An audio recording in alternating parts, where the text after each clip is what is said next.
रास क्या है? रसानाम समूहो रासः। जहाँ सारे रस मिलके एक रस बन जाता है वो रस कहलाता है ब्रह्म रस, ब्रह्म आनंद का रस। संसार के कोई आनंद की जरूरत नहीं। अब भगवान के साथ मिलन हो जाए तो ये परमानंद है। इसी की पावन कथा है और इसकी पृष्ठभूमि ये थी। आज भगवान के मन में आया है। भगवान पिता रात्रि शरदोत्फुल्ल मल्लिका वीक्षं रन्तु मनश्चक्रे योग मायामुपाश्रितः।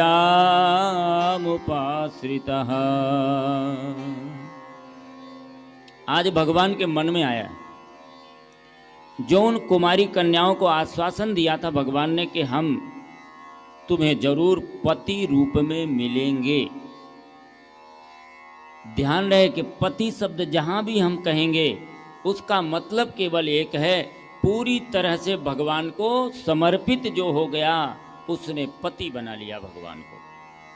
जैसे पत्नी पति की आज्ञा के विरुद्ध कुछ भी नहीं करती, ऐसे जब भगवान के लिए जीवन समर्पित हुआ वो जीव उसका पति तो भगवान हो गए। और यही भाव है, भगवान ने आज उस भाव को पूर्ण करना चाहा है।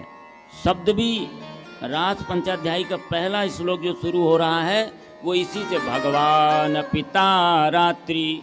भगवान शब्द कह के स्पष्ट कर दिया गया कि किसी पुरुष की कथा नहीं, परमात्मा की कथा हो रही। आज भगवान ने निश्चय किया कि गोपियों के मनोरथ को पूर्ण करना है। जीव जन्म जन्मांतर तक भगवान का तप करता रहता है। तपस्वी भगवत भक्त तो रोज चाहता है कि प्रभु का दर्शन कब होगा, वो दिन कब आएगा हमारे जीवन में। लेकिन भगवान कभी कभी चाहते हैं आज अपने भक्त से मिलना है, और वो दिन उसके जीवन की पूर्णिमा की रात्रि होती है, शरद पूर्णिमा होती है। शरद पूर्णिमा का वर्णन हो रहा है। ये पंचांग वाली शरद पूर्णिमा नहीं है, ये वो पूर्णिमा है जैसे शरद पूर्णिमा। वैसे भी पहले तो शरद पूर्णिमा के बारे में समझ में आए कि शरद पूर्णिमा कैसी होती है। वर्ष की सबसे सुंदर रात्रि, सबसे स्वच्छ रात्रि, जहाँ मालती आदि के तमाम पुष्पों की दिव्य सुगंधि होती है, उससे अच्छी रात्रि कोई नहीं होती। और उस दिन चंद्रमा अपने पूर्ण यौवन पर होता है और चंद्रमा धरती के बहुत नजदीक होता है। सबसे अधिक धरती के नजदीक चंद्रमा शरद पूर्णिमा को होता है। और चंद्रमा का प्रभाव हमारे मन पर पड़ता है। मन पर ही नहीं, इस जगत में सब जगह चंद्रमा का प्रभाव पड़ता है। आपने देखा होगा जब समुद्र में ज्वार आता है, पानी ऊंचे पर चढ़ जाता है, 10-10 फीट 20-20 फीट ऊपर चढ़ जाता है। चंद्रमा के आकर्षण शक्ति के कारण पानी तक ऊपर चढ़ जाता है। तो हम तो चेतन है, हमारा मन तो प्रभावित हुए बिना रहेगा नहीं।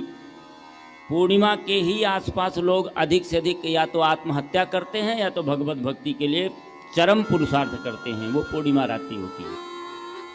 तो शरद पूर्णिमा की रात्रि तो वैसे भी बड़ी सुंदर है, लेकिन इस शरद पूर्णिमा की रात्रि का वर्णन नहीं हो रहा, बल्कि इसका वर्णन हो रहा है कि हमारे हृदय में वो पूर्णता आ जाए, जब हमारे हृदय से कामनाओं का जो बादल है वो छट जाए, स्वच्छ हृदय हो जाए।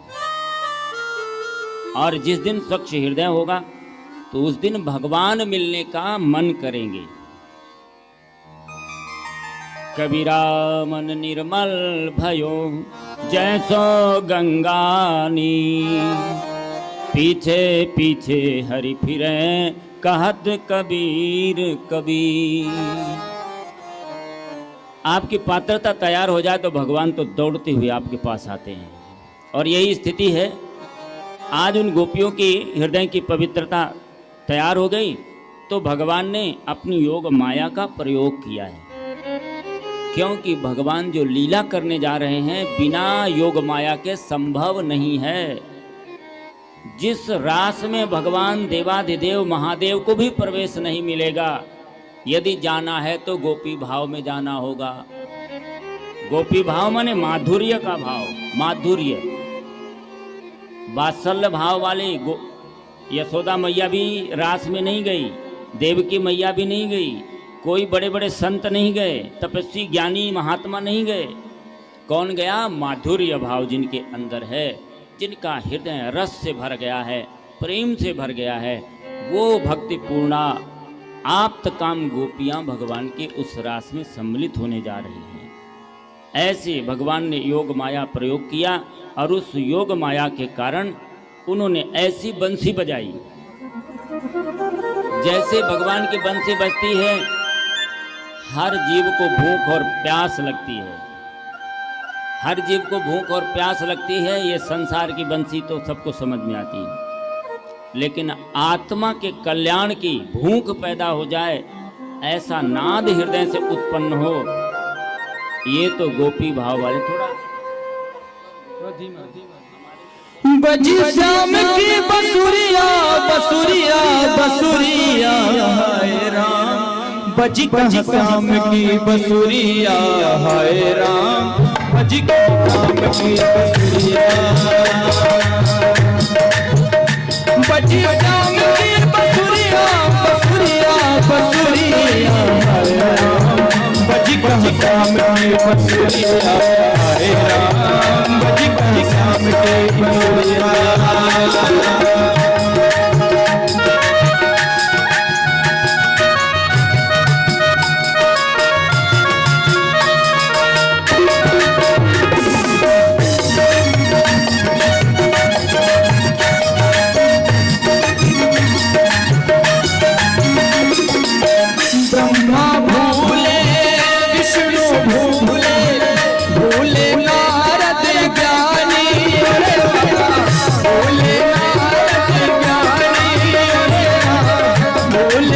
श्याम की बसुरिया हाय राम, बजी श्याम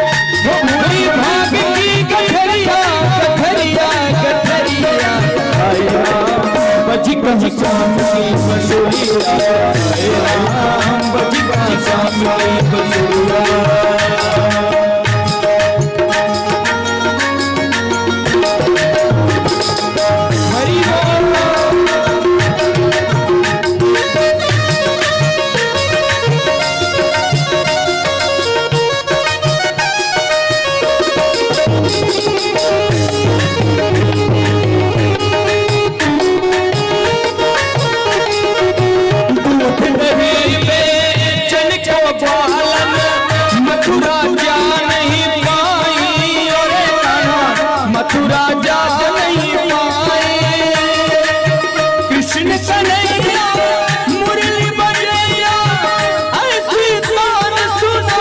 बसुरिया। हरि बजी श्याम की बसुरिया हाय राम, बजी श्याम की बसुरिया हाय राम, बजी श्याम की बसुरिया हाय राम, बजी श्याम की बसुरिया। निशम्य गीतं तदनङ्गवर्धनं ब्रजस्त्रिया कृष्ण गृहीतमानसा। अर्धरात्रि का समय है। अर्धरात्रि योगियों की रात्रि है। उस समय संसारी व्यक्ति सो चुका होता है, लेकिन योगी भगवान की याद करते हैं। उनके लिए वही सर्वश्रेष्ठ रात्रि है। इसलिए भगवान ने अर्धरात्रि के समय वेणु का वादन किया, और उस समय प्रकृति कितना शांत होती है आधी रात में। लेकिन ये वेणु वादन उन्हीं को सुनाई पड़ रहा है जिनके लिए कृष्ण गृहीत मानसा क्लीम बीज मंत्र भगवान ने फूंका है, और उससे जो भी उनकी सरस गोपियां हैं, जिनने भगवान को अपने हृदय में बिठाया हुआ है, जिनके मन को भगवान ने अपनी ओर खींच लिया हुआ। आप देखिए, इस संसार में सांसारिक काम तो सभी करते हैं, लेकिन भगवान के लिए मन किसी का खींच गया है तो वो फिर छूटता नहीं है। मीरा को लाख दुनिया ने सताया, प्रहलाद को लाख दुनिया ने सताया, भगवान बुद्ध को दुनिया ने प्रलोभन दिया, आदि गुरु शंकराचार्य को माता ने कितने करुण भाव से उनको रोकना चाहा, लेकिन क्या ये रुक सके? जिनके मन को भगवान ने खींच लिया है, कृष्ण गृहीत मानसा, दुनिया की कोई ताकत उन्हें संसार की ओर ला नहीं सकती है। ऐसे ही गोपियों ने जब भगवान के वेणुवादन का स्वर सुना है तो जो जिस काम को कर रही है उसको उसी स्थिति में छोड़ के चली जाती है। ये भागवत में है। एक गोपी हलवा बना रही है तो हाथ में करछुल लेके चली गई। एक गोपी अपने आंख में काजल लगा रही थी तो एक आंख में काजल लगाए है, एक आंख में ही काजल लगाए चली गई। एक गोपी अपने चेहरे पर रंग लेप रही थी और वो आधी तरफ लगा पाई थी और उसी स्थिति में चली गई। ऐसी अनेक गोपियों का वर्णन उसमें आता है कि जो जिस स्थिति में थी एक सेकंड की देरी नहीं की।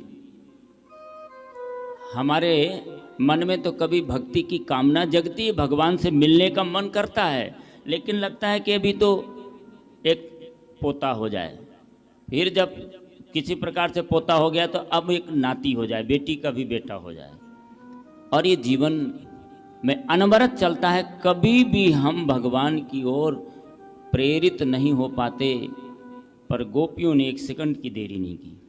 यहाँ तक कि एक गोपी का पति घर में सांकर लगा के बंद कर दिया, बाहर से किवाड़ा बंद कर दिया, तो उस समय वो गोपी ध्यान में बैठी, शरीर उसका वहीं था, आत्मा निकल करके रास में पहुंच गई। और ये रास 6 महीने हुआ है, 6 महीने। एक बताइए, कोई शरीर का रास होता तो पूर्ण होता क्या? 6 महीने किसी की पत्नी, किसी की बच्ची, किसी की स्त्री बाहर चली जाए, चाहे किसी के पास भी हो, तो कोई स्वीकार करेगा? ये आत्मा का रास है, आत्मा और परमात्मा के मिलन का रास है। और जैसे गोपियां सुन करके भगवान के उस वेणुवादन को उस स्थिति में 12 बजे रात्रि उस वन बीहड़ में चली जाती है। भगवान बुद्ध ने सारा ऐश्वर्य छोड़ा था, महावीर स्वामी ने सारा ऐश्वर्य छोड़ा था, बड़े बड़े संत जिनके नाम हैं उन सभी ने कितने दुनिया के ऐश्वर्य छोड़े और कितने कंट का कीर्ण मार्ग में प्रवेश कर गए। वही वन है। और उस वन में पहुंचने के बाद भगवान ऐसे लोगों का धन्यवाद करते हैं। भगवान ने कहा, स्वागतम वो महाभागा प्रियम किम करवामि ते ब्रजस्थाना भयम कश्चिद ब्रूतागमन कारणम। अरे गोपियों, तुम्हारे स्वागत है, महाभाग्यशाली हो, स्वागत है तुम्हारा। भाग्यशाली तो वो भी कहलाता है जिसको राजा बनने का मिल जाए, प्रधानमंत्री बन जाए, राष्ट्रपति बन जाए, वो भाग्यशाली ही तो है। हमारी इच्छाएं पूर्ण हो जाए, वो भाग्यशाली तो है। लेकिन महाभाग्यशाली वो है जिसने भगवान की ओर जाने का निश्चय कर लिया है। भागवत में उसी को महाभाग्यशाली कहा, भगवान ने कहा है। हमारे जीवन का उद्देश्य क्या था?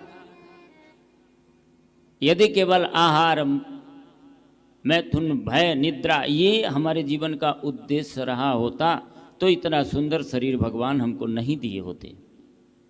उद्देश्य तो था परम गति करना, भगवत प्राप्ति करना। ये केवल मनुष्य शरीर से ही प्राप्त हो सकता है।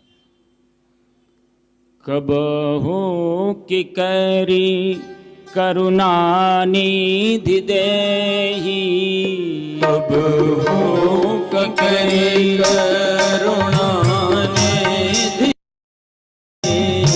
देश हेतु बिन ईश स्नेही, हेतु दीन ईसने